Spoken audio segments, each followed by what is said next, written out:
Chers frères et sœurs, chers amis croyants, joyeuse fête de Pâques et bon dimanche. À vous tous, fidèles du Christ, nous disons Alléluia. Nous continuons de passer le message reçu par les femmes au matin de la résurrection. Pourquoi cherchez-vous parmi les morts celui qui est vivant? Le Christ est vivant et il nous invite à le reconnaître comme celui qui est vivant. Dans la première lecture tirée du livre des Actes des Apôtres, que nous pouvons aussi appeler le livre des Actes de l'Esprit, l'auteur sacré nous présente la première communauté chrétienne, réunie par la foi autour du Christ ressuscité. Dans les premiers jours de l'Église, les frères étaient fidèles à écouter l'enseignement des apôtres, à vivre en communion fraternelle, à rompre le pain quotidien et à participer aux prières. En ces jours, nous pouvons penser que cette forme de vie n'est plus possible parce que tout le monde tout est à l'arrêt. Chacun est resté dans sa maison, non seulement pour le respect des consignes et des mesures de prévention, mais aussi par peur de contacter la maladie. Soyez sans crainte, nous dit l'Écriture. Dans la Pâque de Jésus-Christ ressuscité, la joie domine la peur et l'angoisse. La joie de l'annonce de celui qui est vivant est supérieure à la peur et à l'angoisse de la maladie. Avec cette pandémie qui ravage notre monde, nous devons mettre notre confiance et notre foi en un Jésus qui est mort et ressuscité. Pour répondre à la question que ce même Jésus a posée aux soldats à Gethsémani, la nuit du jeudi au vendredi saint. Qui cherchez-vous? Chers amis croyants, chers fidèles du Christ, qui cherchons-nous? Cette question nous renvoie à l'identité du Christ. En effet, nous ne connaissons pas le Christ. C'est certainement la raison pour laquelle nous cherchons le vivant parmi les morts. Pourquoi cherchez-vous celui qui est vivant parmi les morts? Jésus est vainqueur. Il est vainqueur de la mort, comme le dit l'hymne de Pâques. Pâques de Jésus-Christ Sauveur, il règne en sa victoire. Triomphe de l'amour. Ses bras ouverts en croix dressent vers Dieu l'angoisse de la vie et nous porte vers lui, porte nos cœurs. Chers frères et sœurs en Christ, chers amis croyants, l'invitation pour nous est de vivre ressuscité pour Dieu dans la lumière neuve du matin de Pâques. C'est dans cette lumière nouvelle que nous reconnaissons et nous renaissons en héritage comme héritier de la nouvelle alliance telle que l'indique Saint Pierre dans sa première lettre. Je le cite: « Béni soit Dieu le Père de Jésus-Christ notre Seigneur. Dans sa grande miséricorde, il nous a fait renaître grâce à la résurrection de Jésus-Christ pour une vivante espérance, pour l'héritage qui ne connaîtra ni destruction, ni souillure, ni vieillissement. » Dans ce passage, l'apôtre invite les croyants à mettre leur foi en et leur espérance en Jésus-Christ, crucifié, mort, mais enfin ressuscité le troisième jour et règne sur l'univers.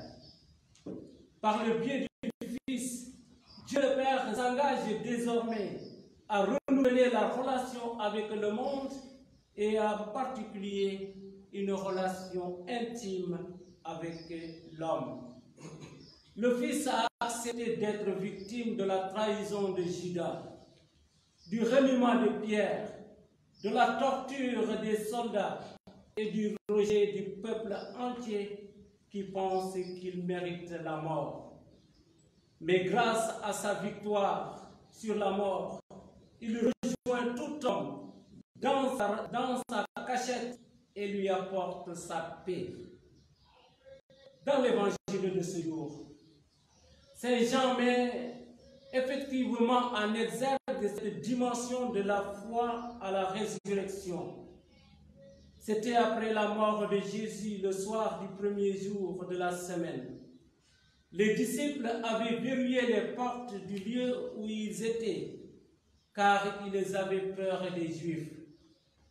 Jésus vint et il était là au milieu d'eux et il leur dit: la paix soit avec vous. Aujourd'hui, les portes du monde sont fermées à la fois. Il me semble que l'homme a eu peur de la divinité et s'est momentanément détourné de Dieu.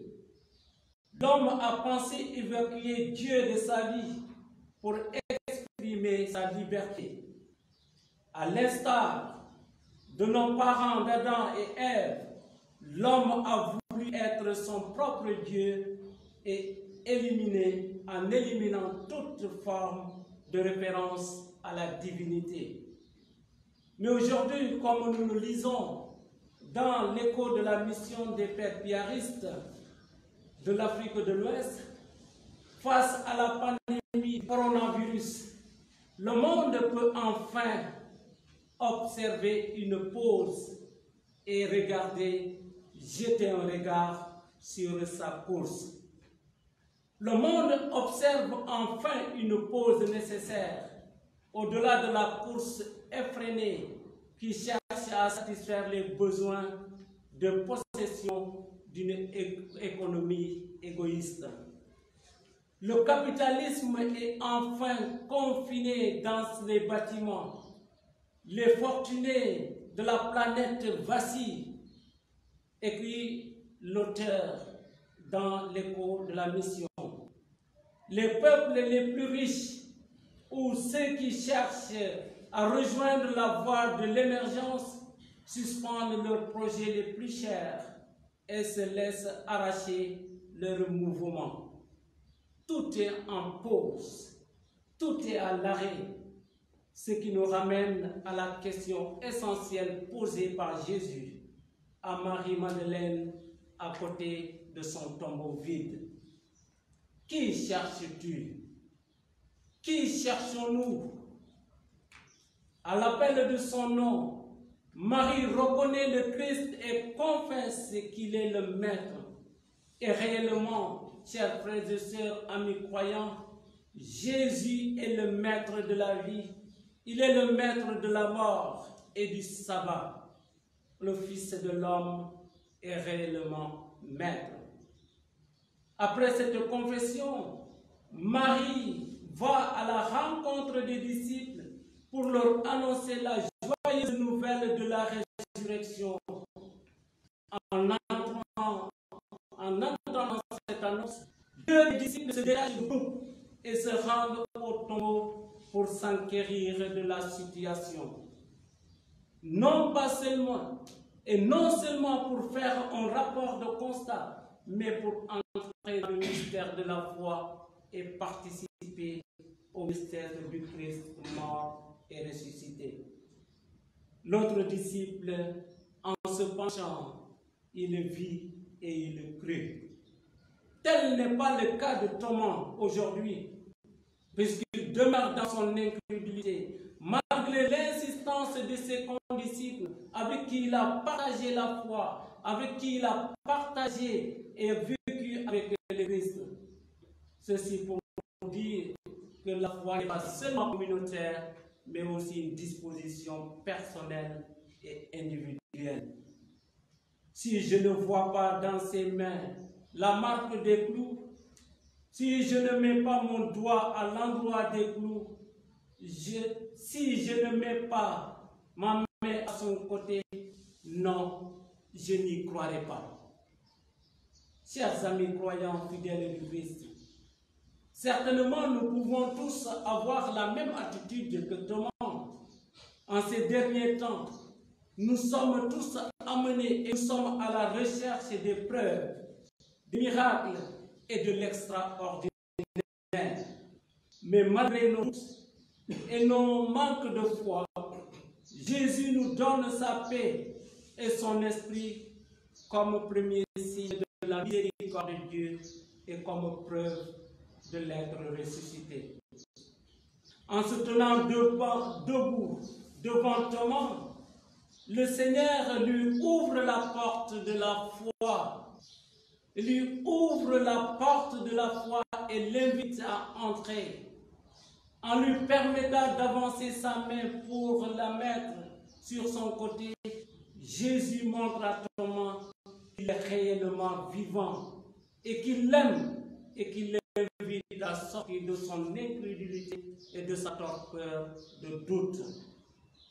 La nouvelle de la résurrection n'est pas une histoire inventée, ni une science analytique à comprendre, cher Thomas. C'est l'histoire du mystère de l'homme Jésus qui a vécu comme homme au milieu des siens et qui a été victime du rejet, mais qui se dévoile désormais comme Messie en sortant vivant de son tombeau. En demandant à Thomas de cesser d'être incrédule, Jésus invite l'homme à entrer dans le projet salvifique de Dieu, de s'élever à la dimension de la compréhension de la nature de Dieu et de cesser de lier le message de la vraie vie. À l'Annonciation, chers frères, l'ange, dans son dialogue avec Marie, la jeune fille de Nazareth, clôture son discours en lui faisant savoir que rien n'est impossible à Dieu. Aujourd'hui aussi, le Seigneur est vainqueur et demeure vivant à jamais. C'est le signe de la miséricorde de Dieu qui ne veut pas la mort de ses fils. Il veut qu'ils aient la vie et qu'ils l'aient en abondance. C'est la raison pour laquelle, comme le dit saint Paul, le Christ Jésus, ayant la condition de Dieu, n'a pas revendiqué sa condition, mais il s'est anéanti, devenant obéissant jusqu'à la mort et la mort de la croix. Mais Dieu l'a relevé d'entre les morts, afin que tout genou fléchisse et que toute langue proclame que Jésus-Christ est Seigneur. Car par le sang de sa croix, chers frères, chers amis croyants, par le sang de sa croix, il a donné la paix à tous les êtres sur la terre, dans le ciel. Chers amis croyants, prions le Seigneur, afin qu'il nous accorde la grâce d'ouvrir nos cœurs à la croyance et à la foi, et de vivre de cette foi d'une manière réelle et authentique. Jésus est vivant et il agit dans la vie de chacun d'entre nous. Que la paix donnée par Jésus, par son esprit, qu'il insuffle à toute personne qui accepte le baptême, soit une paix qui demeure pour toujours dans notre vie et qui nous accompagne. Nous lui demandons cela, lui qui est vivant pour les siècles et les siècles. Amen.